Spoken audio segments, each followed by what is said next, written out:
শুরুতে একটা দর্শক ফোন আছে, একটু নিয়ে নিতে চাই ফোনটি। হ্যালো। জি, আসসালামু আলাইকুম। আমি রানা চট্টগ্রাম থেকে বলছিলাম। জি বলুন। যে আমি আপনাদের একজন বক্তা, যে হেফাজতের নেতা যে মাওলানা কাশিমি সাহেব, উনি বলেছেন যে ফাঁসির দাবিতে আন্দোলন একটা গণতান্ত্রিক অধিকার আর কি। এখন কেউ যদি এভাবে প্রশ্ন করে, সেটা হচ্ছে কি লতিফ সিদ্দিকীর যে বলা, এটাও তো তার গণতান্ত্রিক অধিকারের মধ্যে পড়ে কিনা।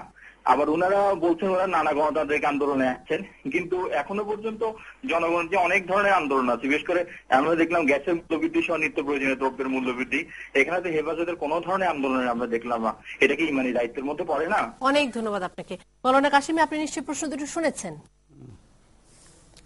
দর্শক যে প্রশ্ন করেছে, মানে আমাদের যে ইসলামী দলগুলো আছে এই দেশে, ব্যাপারটা হলো হেফাজতে ইসলাম এটা একটা অরাজনৈতিক সংগঠন, সেটা অরাজনৈতিক ভাবে তার কর্মসূচি পরিচালনা করছে। সেই জন্য সেই সংগঠনের উপরে দায়ভার আসে না যে সমস্ত আন্দোলনই তারা করবে।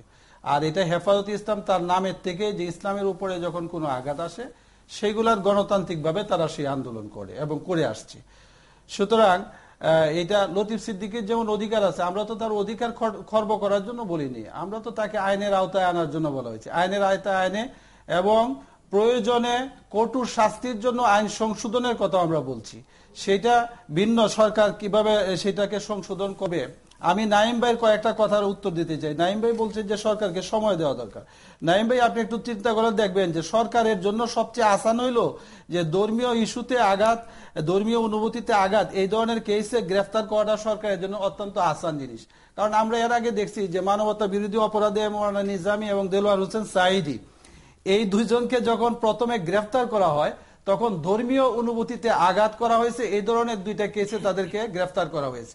যাই হোক, এই যে এদের বিরুদ্ধে কিন্তু সারা দেশে কোনো মামলা মোকদ্দমা ছিল না। এতটুক যদি গ্রেফতার করতে পারে, তাহলে লতিফ সিদ্দিকী যেখানে সারা দেশে 2 ডজনের উপরে মামলা মোকদ্দমা তার বিরুদ্ধে এবং গ্রেফতারি পরোয়ানাও জারি হয়ে গেছে, এটা জানা, তারপরে সে যখন দেশে আসে আইনের আওতায় আনতে তো সরকারের কোনো অসুবিধা নাই। উদাহরণটার মধ্যে কিন্তু আছে, আপনি যে বললেন এই যে দেলোয়ার হোসেন সাঈদীর গ্রেফতারটা ওই আইনে করা হয়েছিল মানবতা বিরোধী অপরাধের নাই, কথাটা সত্য। কিন্তু আপনি আবার দেখেন সেই মামলাটা হওয়ার কতদিন পরে গ্রেফতারটা হয়েছে। আমি বলছি যে সরকার একটু সময় নেয়, সরকারের যে একদম নিজস্ব প্রাণের বিষয় যুদ্ধাপরাধীদের বিচার, এখানেও তারা সময় নিয়েছে। সুতরাং এই জায়গাটাতে সরকারকে 7 দিন সময় দেওয়াটা আমার কাছে যৌক্তিক মনে হয়েছে। আমি কিন্তু আপনাদের অবস্থান থেকে সরে যাওয়ার মতো কোনো কথা বলি নাই। আমি বলেছি একই জিনিস, কিন্তু একটু সময় দিয়ে, তাহলে আপনারা হয়তো দেখতে পেতেন যে আপনাদের কঠোর কর্মসূচির হয়তো প্রয়োজনই হইতো না। আমি সেই কথাটা বলছি।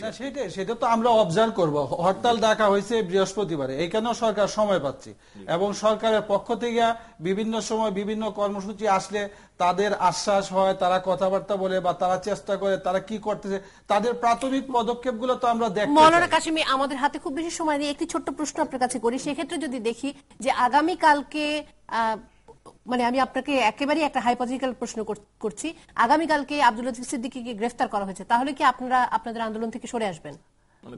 সেটা হলো, শুনেন, এটা আপনাকে এই নিশ্চয়তা এখন দিতে পারবো না, কারণ আগামীকাল গ্রেফতার করুক, তারপরে হেফাজতের নেতৃবৃন্দরা বসবে, তারপরে চিন্তা করবে তারা কর্মসূচি কি করবে। সেটা আমি এখানে দিতে পারি না। নুরুল ইসলাম সুজন, এখানে আমি একটু বলতে চাই, সেটা হলো যে আইনি যে প্রক্রিয়াগুলো, এটা প্রত্যেকটা একটি গণতান্ত্রিক দেশে সংবিধান আছে, দেশে প্রচলিত আইন আছে, এবং সেখানে আপনার গ্রেপ্তার এবং এই প্রক্রিয়াগুলো সমানভাবেই চলে। এখানে একটি জিনিস আমি বলি, সেটা হলো যে এই সরকারের আপনার পদক্ষেপগুলো আপনারা বিবেচনা করে দেখবেন, যেটা ইতিমধ্যে বারবার এটা আলোচিত হয়েছে, যেটা হলো যে মাননীয় প্রধানমন্ত্রী একজন মন্ত্রিপরিষদের সদস্য, তাৎক্ষণিকভাবে তাকে মন্ত্রিপরিষদ থেকে বাদ দেওয়া। একজন দলের যে কর্মী, সে কিন্তু তার সারা জীবন একজন দলের জন্য কাজ করে। প্রশ্ন একটু করে না, একটু জবাব দিয়ে রাখি, সময় খুব বেশি নেই, জবাবটা শুনে রাখি। সেটি হলো যে আব্দুল লতিফ সিদ্দিকীর সংসদ সদস্য পদ এখনো বহাল আছে কিনা, আপনার কি মনে হয়? যেহেতু তার সংসদ সদস্য বহাল নাই, এইটি এখন পর্যন্ত যতক্ষণ পর্যন্ত মাননীয় স্পিকার কিংবা ইলেকশন কমিশন এই কোনো জায়গার থেকে যতক্ষণ পর্যন্ত ঘোষিত না হচ্ছে, ততক্ষণ পর্যন্ত আপনি ধরে নিতে পারেন যে সে সংসদ সদস্য বহাল আছে। অনেক ধন্যবাদ, অনেক ধন্যবাদ আপনাকে। আর যে কথাটি বলতে চাচ্ছেন সেটা সরকারের প্রত্যেকটি পদক্ষেপ, আপনি দেখেন লতিফ সিদ্দিকীকে মন্ত্রিপরিষদ থেকে অব্যাহতি দিয়েছে, দল থেকে অব্যাহতি, প্রাথমিক সদস্য পদ থেকে অব্যাহতি দিয়েছে। কাজে এখন যে দাবিটি নিয়ে আপনার যে কথাগুলি বলা হচ্ছে, উনি দেশে আসছেন, বিমানবন্দরে গ্রেপ্তার হলেন কি বাড়ির থেকে গ্রেপ্তার হলেন, এইটা কি খুব গুরুত্বপূর্ণ বিষয়? অবশ্যই লতিফ সিদ্দিকীও জানেন যে তার বিরুদ্ধে যে অপরাধ করেছে সেই অপরাধে সরকারের মনোভাব, দলের মনোভাব এবং দেশের মানুষের শতকরা 90% মানুষ এবং মুসলমান, এই আওয়ামী লীগ কখনোই এমন একটি পদক্ষেপ গ্রহণ করেনি যেখানে ধর্মীয় এই 80-90% মানুষের ধর্মীয় অনুভূতিতে আঘাত লাগে। অনেক ধন্যবাদ। এই ধরনের একটি পদক্ষেপও অনেক আওয়ামী লীগ ধন্যবাদ গ্রহণ- নুরুল ইসলাম আওয়ামী সুজন লীগ আপনাকে এবং তার এবং সরকার গ্রহণ করে। ধন্যবাদ নাইবুল ইসলাম খান আপনাকে, ধন্যবাদ মাওলানা আহমেদ আলী কাশেমি এবং আলহাজ শাউম আব্দুল সামাদ, আপনাদের চারজনকেই ধন্যবাদ জানাচ্ছি এবং দর্শক আপনাদেরকে ধন্যবাদ জানাচ্ছি। আমাদের হাতে সময় নেই, আমাদের সাথে থাকবেন আশা করি। শুভরাত্রি।